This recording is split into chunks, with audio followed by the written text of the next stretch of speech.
What's up YouTube, Blood Rampage here, bringing you a Destiny 2 review. I figured I would do this review because I was actually online yesterday looking at Metacritic reviews for this from users.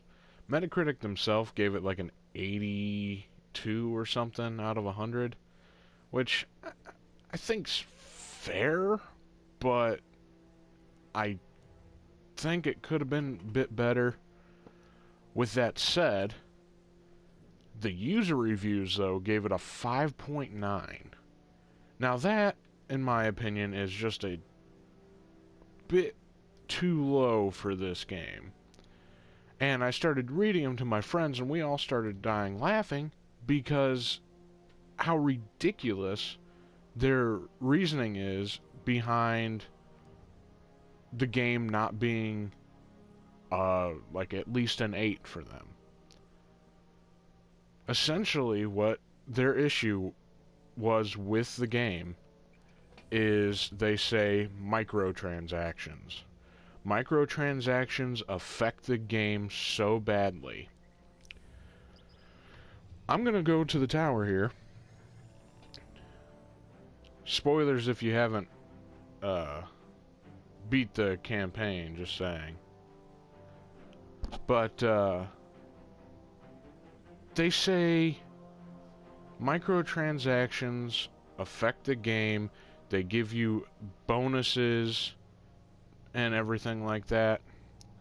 I'm going to show you every single thing that these said microtransactions benefit you with. The only thing that is given that you can get from spending silver on these bright engrams, as they're called, is these fire team tokens. Those fire team tokens help your fire team get better rewards and a little bit better XP from doing things together, and just it boosts your chances of getting better items. With that said, you can unlock bright engrams in game. You see how my bar down there was at like a little over half? Once you hit level 20 and start leveling, every time you get an additional level, it gives you a bright engram. Okay, these are their bright engrams in silver that everyone complains about. This is what you get. A sadness emote. Funky dance emote.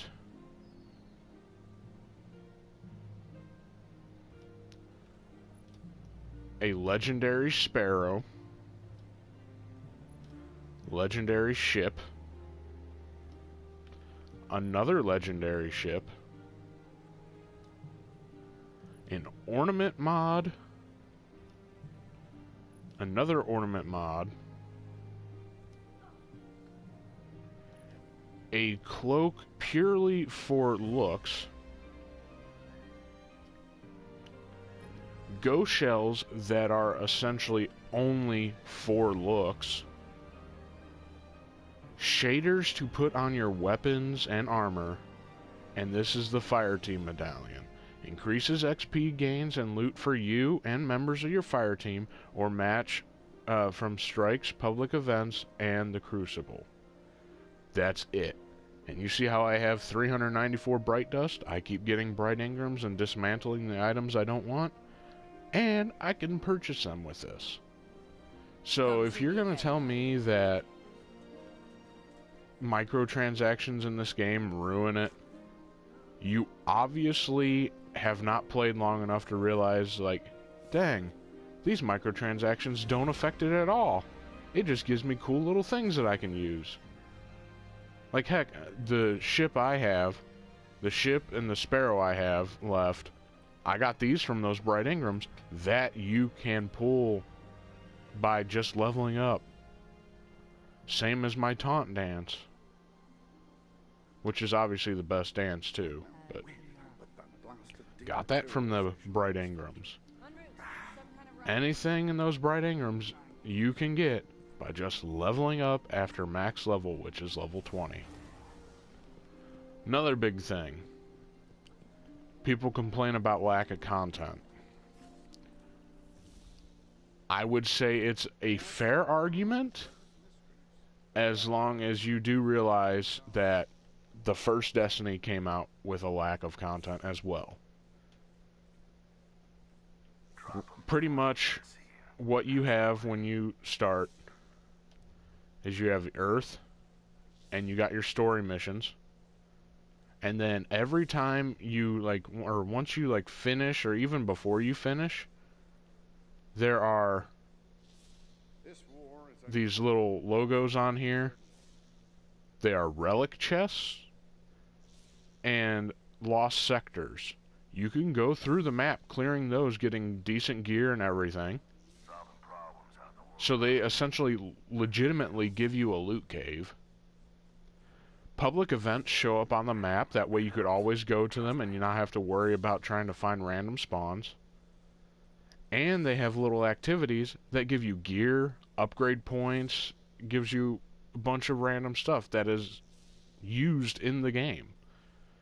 So this lack of content they give you, they're still giving you a decent amount of stuff. It's the same on every single planet. There's a bunch of lost sectors and relic chests, a bunch of adventures.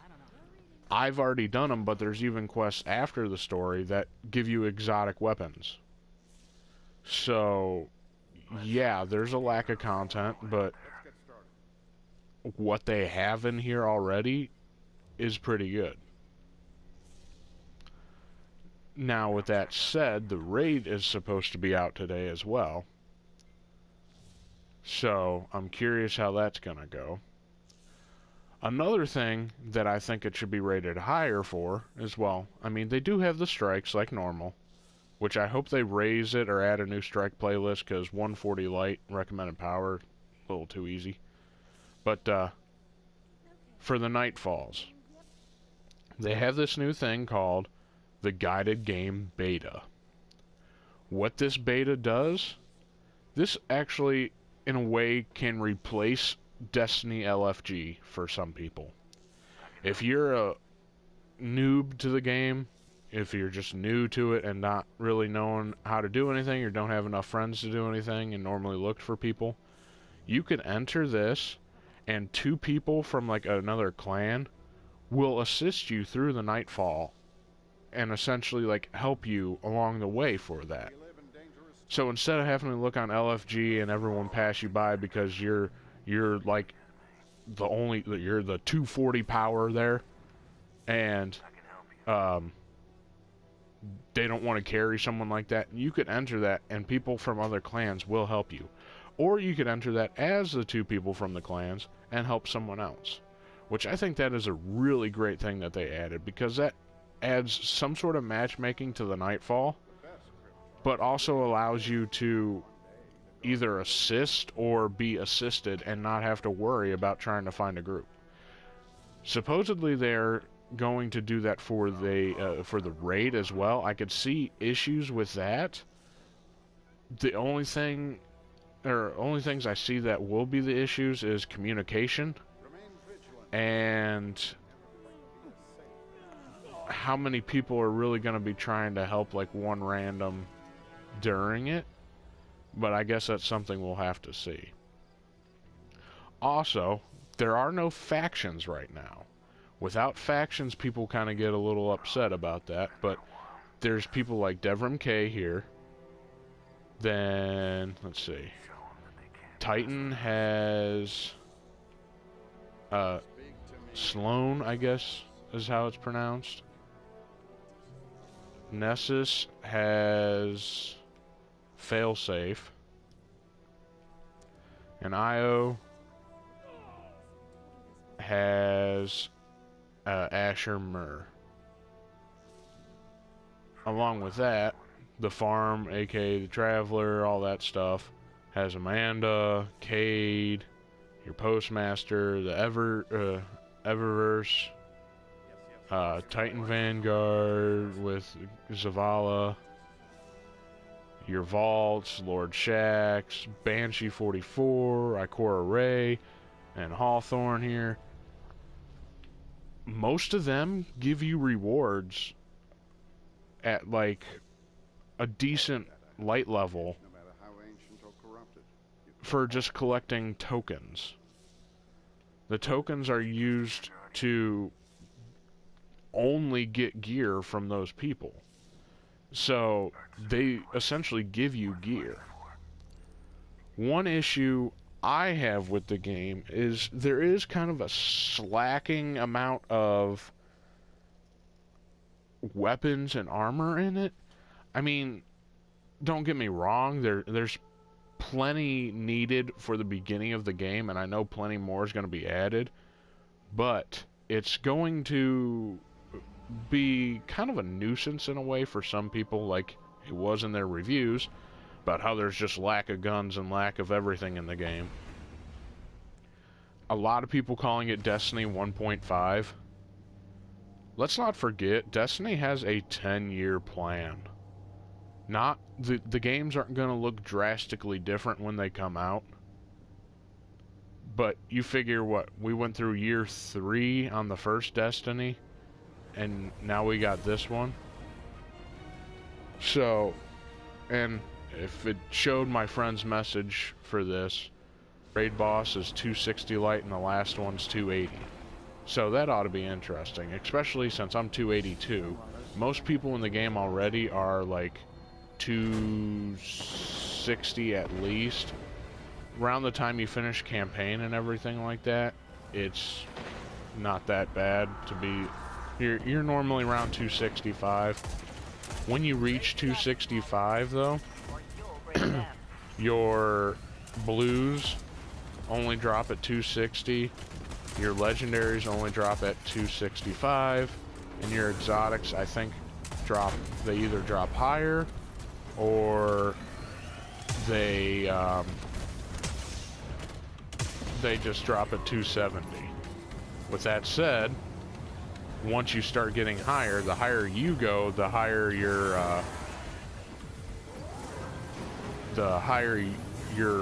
items light levels can go up. Like right now my blues go to like 266 or maybe even higher. I haven't had a blue drop since I got to 282 though. So it's I'm intrigued by what it's going to end up being.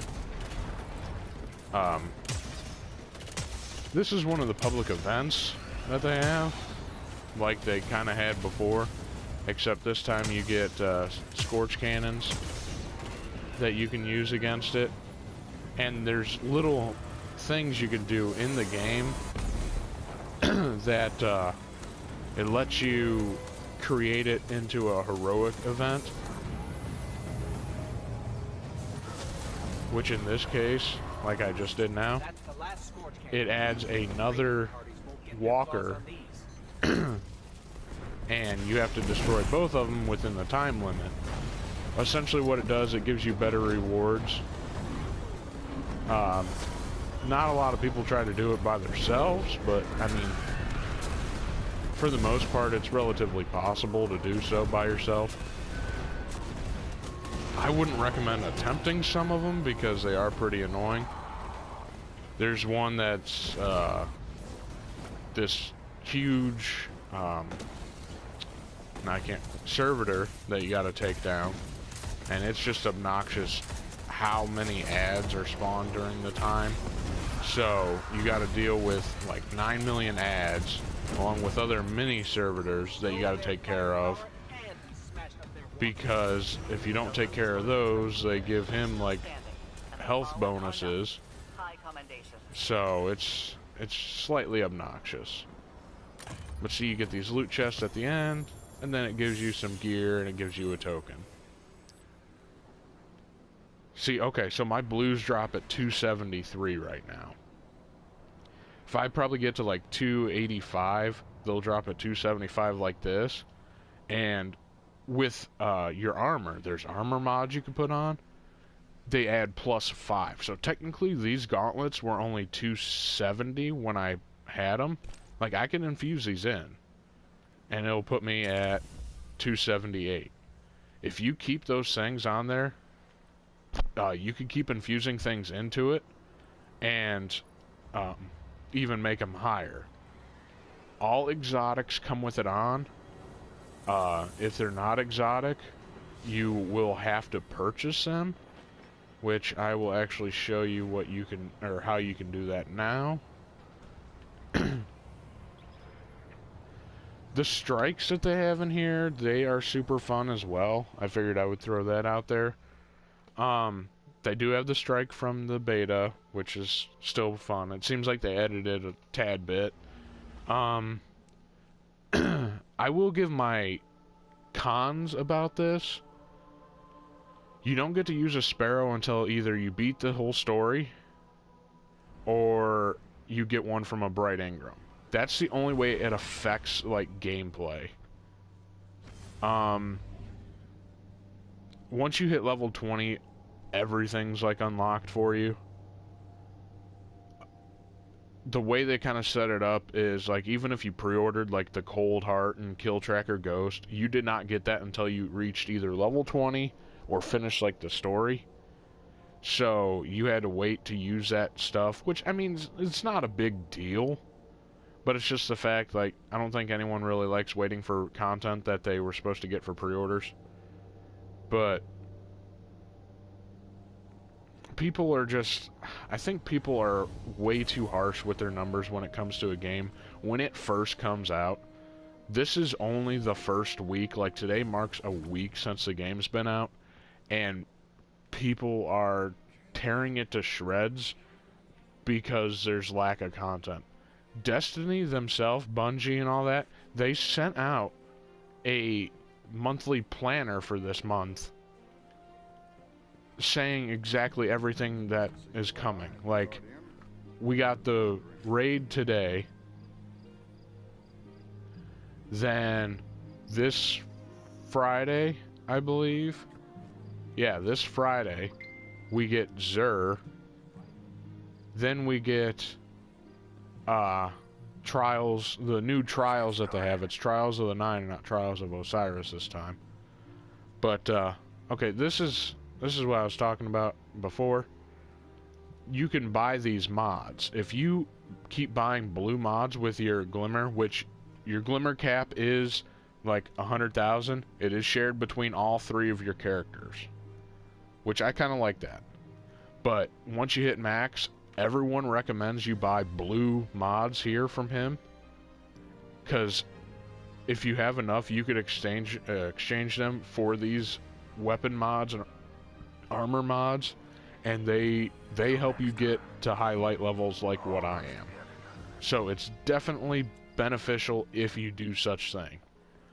I'm really trying to think of what else I could throw out there.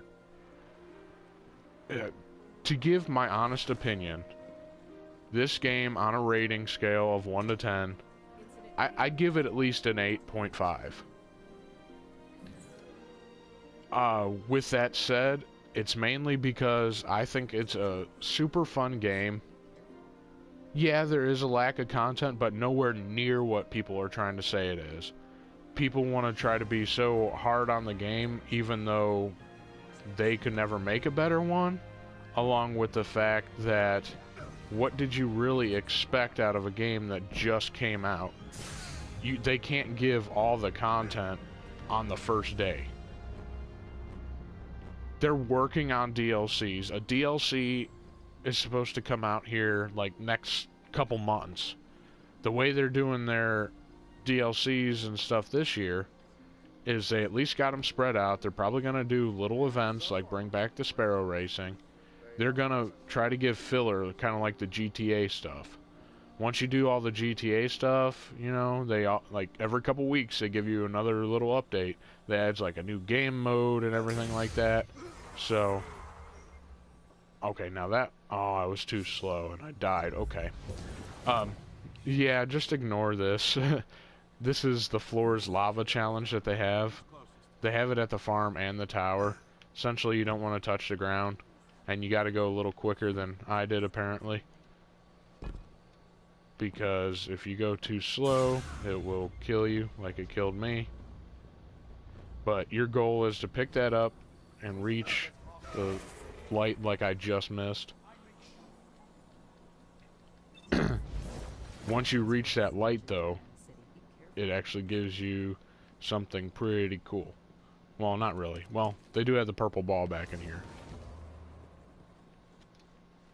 I'll just show you the few weapons here in a bit that I actually have gotten so far in the game. But after I complete this, because I don't want to look like a failure. Okay, so now my light has moved over that way.